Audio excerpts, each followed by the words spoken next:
అండి. ఈరోజు నేను మీకు మిరియాల రసం ఎలా చేయాలో చూపిస్తాను. దీనికి కావాల్సిన పదార్థాలు ఏంటో చూద్దాము. 1 స్పూన్ మిరియాలు, 1 స్పూన్ జీలకర్ర, 4-5 వెల్లుల్లిపాయ రెబ్బలు, 1 పెద్ద టొమాటో, 4 ఎండుమిర్చి, ఒక చిన్న నిమ్మకాయ సైజు చింతపండు, కొంచెం కరివేపాకు. ఇప్పుడు చింతపండుని ఇలా నీళ్ళల్లో నానబెట్టుకుంటున్నాను. ఇప్పుడు రోట్లో మిరియాలు, జీలకర్ర, చిన్నులపాయలు వేసుకొని ఇలా దంచుకుంటున్నాను.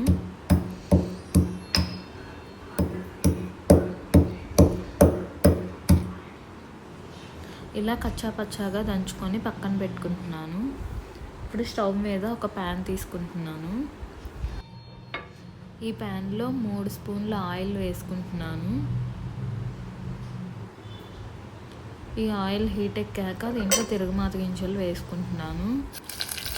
ఈ తిరగమాత వేగాక దీంట్లో కరివేపాకు, ఎండుమిర్చి, టమాటాలు వేసుకుంటున్నాను. ఈ టమాటాలు వేగేలోపు చింతపండు నానబెట్టుకున్నాం కదా, దాన్ని ఇలా పిసుకుతా చింతపండు రసం లాగా చేసుకుంటున్నాను. ఇలా చింతపండు రసం చేసుకొని పక్కన పెట్టుకుంటున్నాను. ఇప్పుడు టమాటాలు మగ్గిపోయినాయి, మెత్తగా అయినాయి.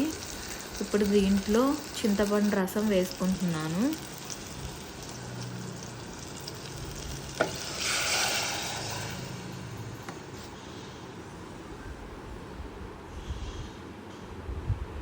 తర్వాత 1.5 గ్లాస్ వాటర్ వేసుకుంటున్నాను.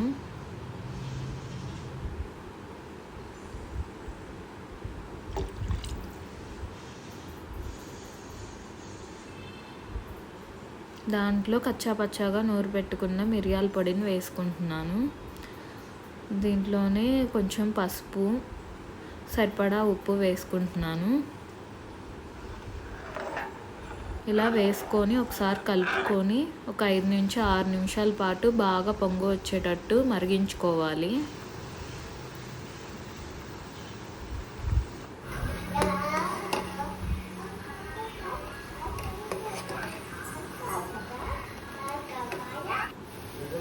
ఇలా బాగా మరిగించుకున్నాక దీంట్లో కొంచెం కొత్తిమీర వేసుకొని ఒక 2-3 నిమిషాలు మరిగించుకోవాలి.